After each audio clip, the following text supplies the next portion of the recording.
There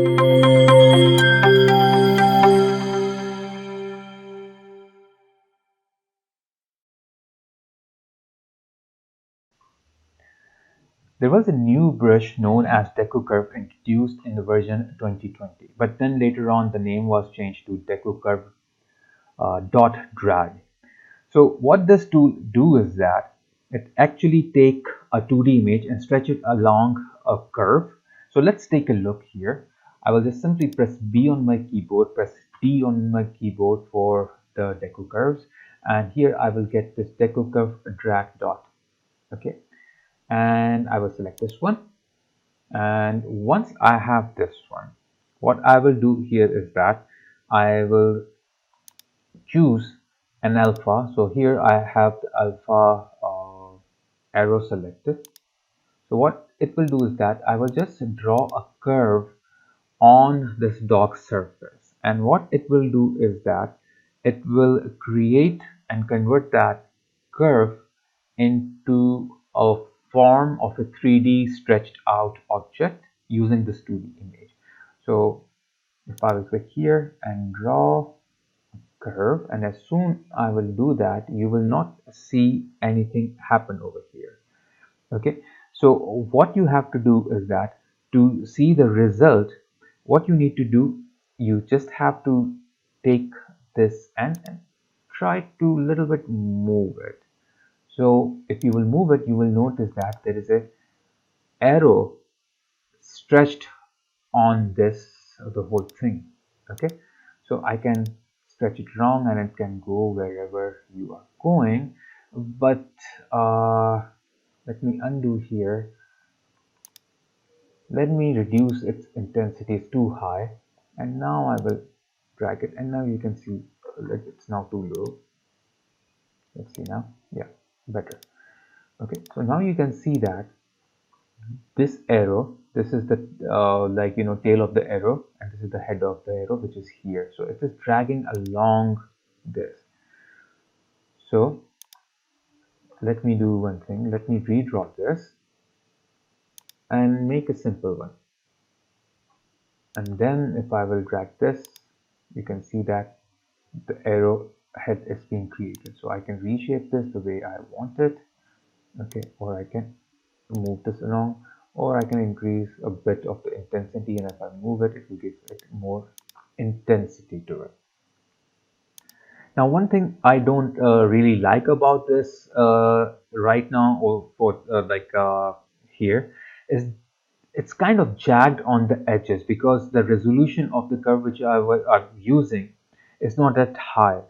So I can change the resolution so it will not look that jaggy or low res. So first of all, let me click anywhere here or undo this one. So it will undo whatever I created and click anywhere. So it will remove that curve. Now I will go to the stroke and I will go to the curve here and curve step. I will just decrease the number of steps to 0.02, so it will make more closer strokes over here of the curve, more closer gaps of the curve here. So once I will do that, if I will draw it, so you can see it is more fine. And now if I will move it, so you can see that it's more fine, but the intensity is too high. Let me make the intensity lower, and you can see that as it is more closer, so I don't have that jagged line anymore over here. So if I will move it to the nice area, so you can see this thing is more clear. I can add more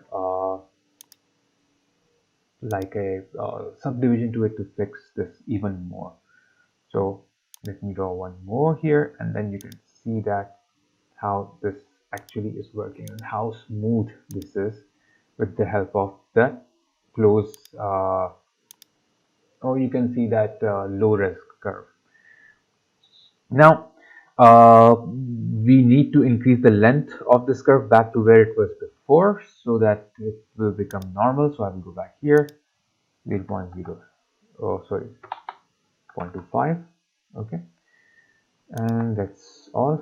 So if I will create, it will be normal. Back again, and if I move it, you can see that I have to increase the intensity. So it is jagged, again, not same as this. You can compare the jag line here and non-jag line here.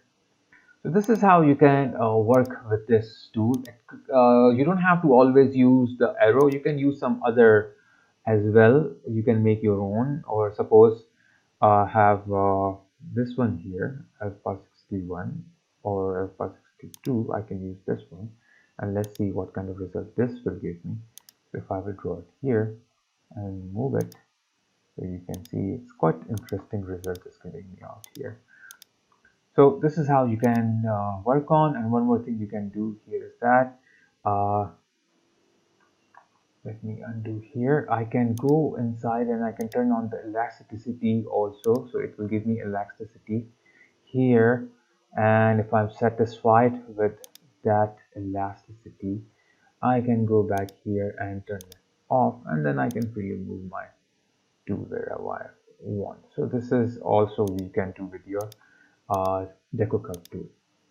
Now there is one more DecoCurve tool here. Let me undo the whole thing, which is called the DecoCurve dot tool. Okay, which I'm going. Which I'll go here. It says DecoCurve dots. It's not DecoCurve drag dots. It's just DecoCurve dots. So let's see how it works. Let me subdivide it a couple of times, and I will use the same arrow here. And let's see if I will draw here the curve and then drag it. So you will see it is creating this curve. Let me reduce its intensity a bit. It is creating this curve with the number of dots. It's creating small dots with the gaps, and you can see how this tool is being made. So this can be good tool if you are creating a different kind of like alpha. Like suppose here, let me choose this one, and if I will drag this one, you can see that how it is giving you the effect. It's making with the dots, and then where I'm moving, it will keep this as it is, unlike the one that we were using before, because what it do is that it just moves around, it slides, it does not leave the like the result back where it.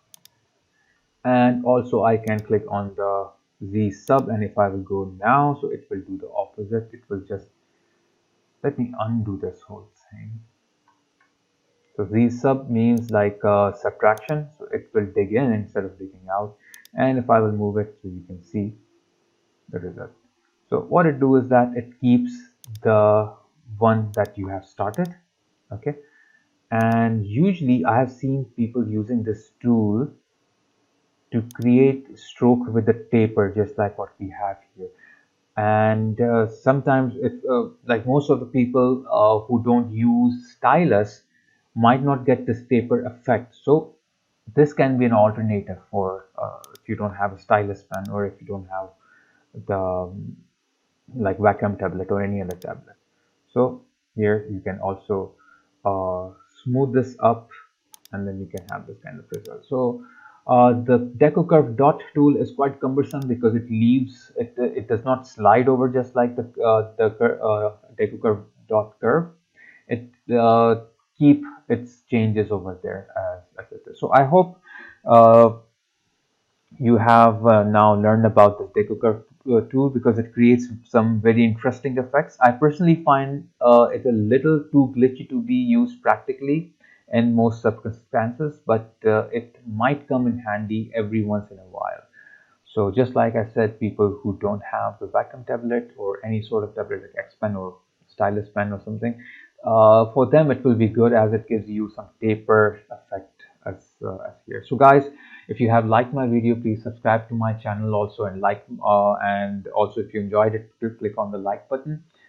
Don't forget to click on the bell icon, because I'm going to upload a lot of different other tutorials. And please um, watch all my videos online, so I can have much more watch time hours, which will motivate me to create more and more videos. So we'll meet in the next lesson. So until then, take care of yourself. So bye. So guys, bye and take care.